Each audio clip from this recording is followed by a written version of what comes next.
Damn. Shit down. Sit back and just watch us bubble.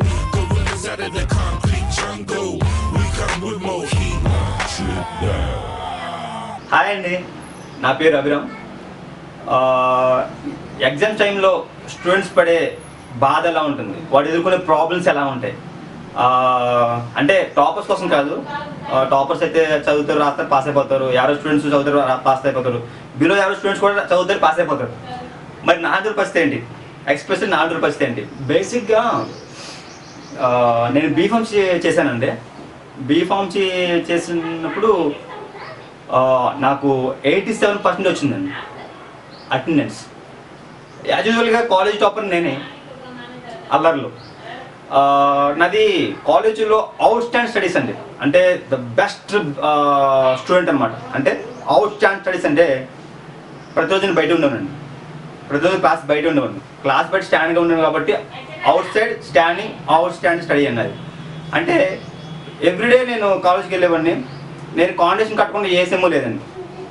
అంటే నేను కాలేజీకి వెళ్ళడం, క్లాస్లోకి వెళ్ళడం, అక్కడ ఏదో చేయడం, బయటికి గెంటాడు, బయట నిలబెట్టడం. సో అవుట్ స్టాండింగ్ స్టడీ అనమాట నాది. కాలేజ్ లైఫ్ అంతా అలాగే వెళ్ళిపోయిందండి. ఇంకా చూసుకుంటే ఎగ్జామ్స్ అండి. ఎగ్జామ్స్ కోసం మరీ చెప్పాలి. ఎందుకంటే అమెరికా ఇండియా అప్పుడున్నప్పుడు ఎలా అడిగిందో తెలియదు, కానీ ఎగ్జామ్స్లో చూపించమన్నప్పుడు మాత్రం నా నరక యాతన అండి. ఎంత దారుణంగా ఉండేదంటే, నిజంగా వాడిని అడిగినప్పుడు ఒక క్వశ్చన్ చూపించరాని వాడిని ఆడేదో నిజంగా ఆశ్చర్య రాసిమన్నట్టు చదువుచేదే కాగితం మీద చెప్పాను, నువ్వు చదువుచేదే బాధ్యత సీరియస్ ఏంటరా, సీరియస్ ఉండదు ఇంకా. ఓ అమ్మ, నేను ఆ ఎగ్జామ్ టైంలో ఒక క్వశ్చన్ చూపించాడని అడిగిన 5 minutesకి అరగంట సేపు క్లాస్ పీకుతాడు. అరగంట ఆడ రాసుకుని నన్ను రాయినాడు. పోనీ ఆడేమన్నా పీకెత్తాడేమో అని చూస్తే పేమందు ఒక్క ముక్క రాడాడు. అంటే ఈ క్లాసులు పీకడం ఆనందం ఉంటుంది వీడికి. పొద్దున్నే ఎగ్జామ్స్ కోసం వెళ్ళినప్పుడైతే అందరూ దేవుడు దండం పెట్టుకునేవారు. నేనైతే అందరికన్నా ఎక్కువ దండం పెట్టుకునేవాడిని. అంటే ఎలాగంటే అందరూ అక్కడ దేవుడి దగ్గర హాల్ టికెట్ పెడితే నేను ఆయుధాలు పెట్టేవాడిని. అదేనండి స్లిప్పులు పెట్టి దండం పెట్టుకునేవాడిని. దేవుడా, నాకు వచ్చే లీటరు మంచుడై ఉండాలి, నేను స్లిప్పులు రాసుకుంటుంటే ఏమీ అనకూడదు, వాడే నాకు ఎంకరేజ్ చేస్తూ ఉండాలి, 3 గంటలు వాడే ఉండాలి, ఆడ తప్ప ఇంకెవరు రాకూడదు, నేను పెట్టి ప్రతి క్వశ్చన్ వచ్చేసి ఉండాలి, ఎవడైనా కానీ నేను ఇవ్వకూడదు, నేను అడిగితే మాత్రం వాడు ఇచ్చేది. అలా దీవించి దేవుడా. ఎగ్జామ్స్కి ఇంకా 4 days టైం ఉంది. వీళ్ళ రియాక్షన్స్ ఎలా ఉంటారు? ఒరే మామ, ఎగ్జామ్స్ ఇంకా 4 రోజులు ఉన్నాయి కదా, చదువుతాం రే చదువు. ఒరే ఇంకా 4 రోజులు ఉన్నాయి, రేపు చదువుతాంలే. నెక్స్ట్ రోజు, ఒరే ఇంకా 3 రోజులు ఉన్నారా, రే 3 రోజులు ఉన్నారా, చదువుతాం రా. ఒరే ఇంకా 3 రోజులు ఉన్నాయరా, 3 రోజులు రా. నెక్స్ట్ తర్వాత రోజు రేపు ఎగ్జామ్. రేపే ఎగ్జామ్ రే. ఒరే నాకు టెన్షన్ చేస్తుంది, ఏం చేయాలి అర్థం కావట్లేదురా. రేపు ఎగ్జామ్ రా. ఒరే రేపు కదా ఎగ్జామ్, ఈ నైట్ అని టైం ఉంది కదా, తీద్దాం నైట్. బుక్తి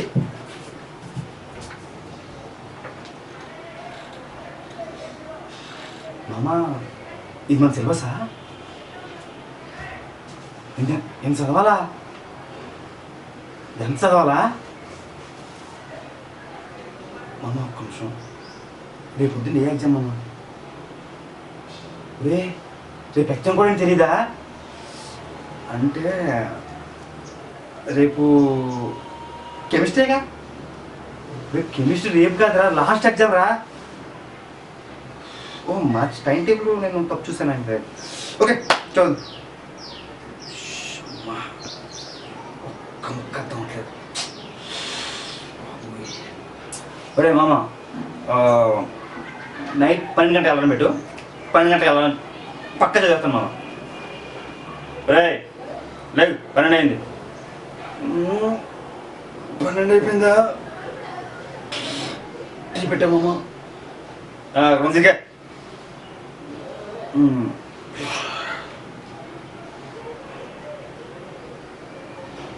మామ అక్షరాలు తిరగేసి కనిపిస్తున్నాయి మామ.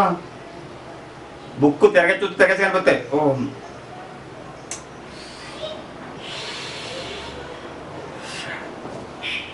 రే 1 గంటకి అలా చదివే ఎగ్జామ్ సీరియస్ తీసుకోరా. ఎగ్జాము చదువు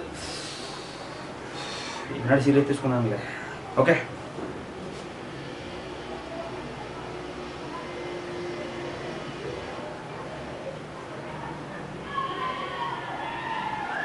ఏం చేస్తున్నావు కదా? ఈ సరవడాలు పేసలు మన వాళ్ళకి కాదు మామ. అంతే స్లిప్ పెట్టేస్తున్నాను. ఒరే దొరికితే దోలు తీరిపోద్దురా. ఒరే గత 4 ఏళ్ళకి ఎలాగేస్తున్నావు? రేపు దొరికేవేంటి? పోలే ఎగ్జామ్ సెంటర్కి వెళ్తాడు. ఎగ్జామ్ సెంటర్కి వెళ్ళిన తర్వాత అక్కడ పడే నరక యాత్ర ఎలా ఉంటుంది చూడండి. వెళ్ళాడు ఇంజనీర్ వచ్చి చాలా టఫ్ వచ్చి పడ్డాడు. ఇంజనీర్ అందరిని చూస్తున్నాడు. విమర్శంగా రాసేస్తున్నారు. వీడికి క్వశ్చన్ పేపర్ చూస్తుంటే ఎలా ఉందంటే మలయాళ సినిమాలో ఉంది. కావాలి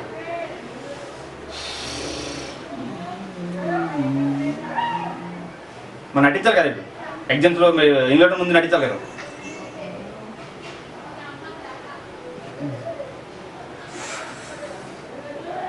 ఒక్క ముక్క రాయడు. ఇంకా స్లిప్లు ఎలా పని అవ్వదు. టఫ్ ఇంజన్ ఉంటారు కదా, స్లిప్ ఎలా పని అవ్వదు. ఎదరో దాంట్లో ఎదరంటే ఎదర కూడా కాదు. ఈ లాస్ట్ అయితే ఫస్ట్లో ఉన్న వాళ్ళని స్కాన్ చేస్తూ ఉంటాడు.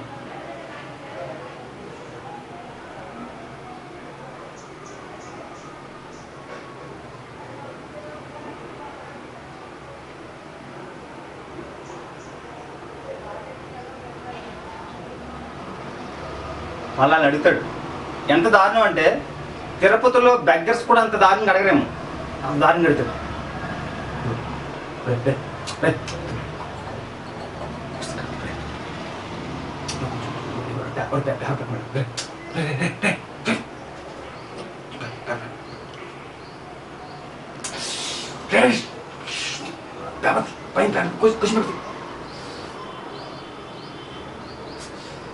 ఇంక ఇది ఎలాగ పని అవుదాం అనుకుంటాడు.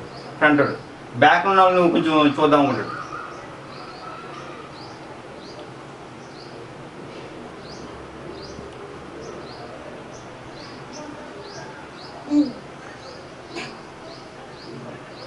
మేడ పట్టేద్దాడు.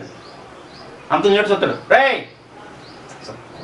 ఒక్క క్వశ్చన్ సార్, సార్ ఒక్క క్వశ్చన్, రే క్వశ్చన్ సార్, ఒక్క క్వశ్చన్ సార్.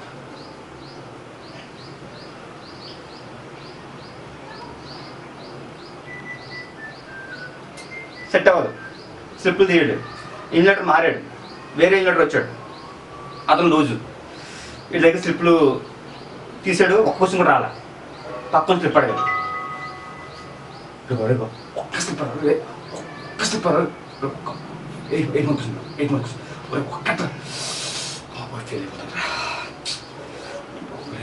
ఒక్క స్లిప్ ప్లీజ్ ప్లీజ్ ప్లీజ్ ఒక్క స్లిప్ ఎవరంటే ఒక్క స్లిప్ 4 మంత్స్ కదా. 8 మంత్స్ ఒక్క ప్లీజ్ ప్లీజ్ అడుగుతాడు. ఎంత దరిద్రం అంటే ఎవడో స్లిప్ ఇవ్వడు. కరెక్ట్గా వార్నింగ్ బెల్ కూడా వేస్తారు.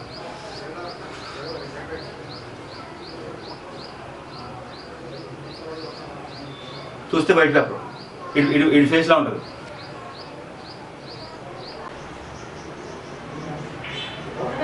స్లిప్ దొరికినప్పుడు నిజంగా స్లిప్ దొరికినప్పుడు ఎలా ఉంటుందంటే వీడికి కోతి కొప్ప స్లిప్ దొరికింటే ఇంకా ఆనందం చూడాలి.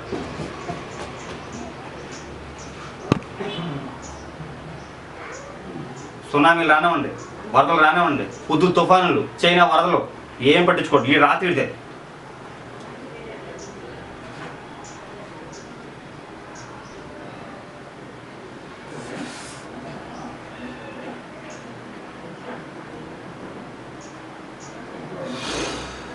రాయిస్తాడు. బయటకు వచ్చాడు. బయటకు అని మామూలుగా వస్తాడా?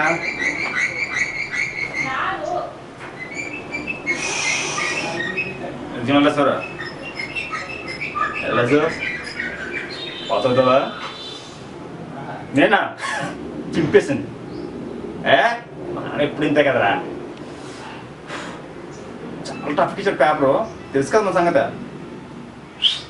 వేసా ఎవరి సార్ రిజల్ట్ చూడు రేంజ్లో. ఐ థింక్ టాపర్ నేనే అవ్వచ్చు, ఐ థింక్ అవ్వచ్చు.